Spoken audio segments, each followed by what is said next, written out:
பாபநாசா அணை தமிழ்நாட்டில் உள்ள திருநெல்வேலியில் இருந்து சுமார் 50 கிலோமீட்டர் தொலைவில் இருக்குதுங்க.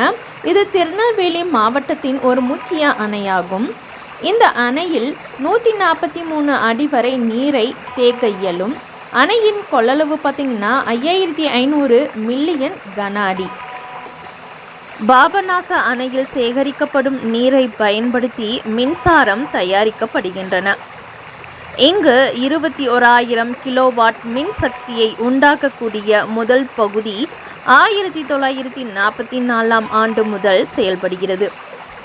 4000 கிலோவாட் மின்சக்தியை உண்டாக்கக்கூடிய வெப்ப மின்னாக்க நிலையமும் 7000 கிலோவாட் மின்சக்தியை உண்டாக்கக்கூடிய நீர் மின்னாக்க பகுதியும் 1951ஆம் ஆண்டு முதல் செயல்பட்டு வருகின்றன. பாபநாச மலையில் ஆங்கிலேயர்கள் காலத்தில் 1942இல் இந்த அணை கட்டப்பட்டது. இவ்வணையிலிருந்து திருநெல்வேலி மற்றும் தூத்துக்குடி மாவட்டங்களில் தாமிரபரணி ஆறு பாய்கிறது. இதன் மூலம் இவ்விரு மாவட்டங்களும் பாசன வசதி பெறுகின்றன. அணைகளிலிருந்து திறக்கப்படும் நீரிலிருந்து மின்சார உற்பத்தி செய்யப்படுகிறது.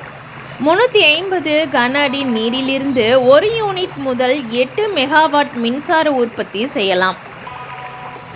அணையில் உள்ள நீர்மின் உற்பத்தி நிலையம் 20 மெகாவாட் மின்சாரமும், பாபநாசத்தில் உள்ள நீர்மின் நிலையத்தின் மூலம் 32 மெகாவாட் மின்சாரமும் உற்பத்தி செய்யும் திறன் கொண்டவை.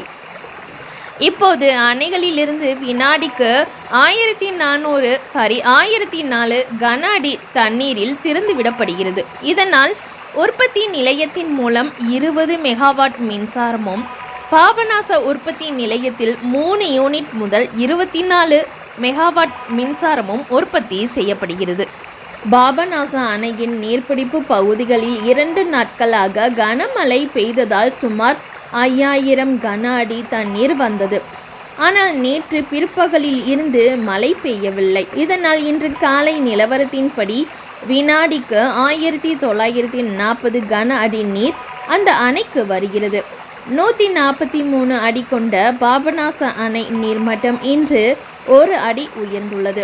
இதனால் 120.10 அடியை எட்டியுள்ளது. நெல்லை, தென்காசி மாவட்டங்களில் உள்ள அணைகளின் நீர்மட்டம் தொடர்ந்து உயர்ந்து வருவதால் பாசன பகுதி விவசாயிகள் விவசாய பணிகளில் தீவிரமாக ஈடுபட்டு வருகின்றனர்.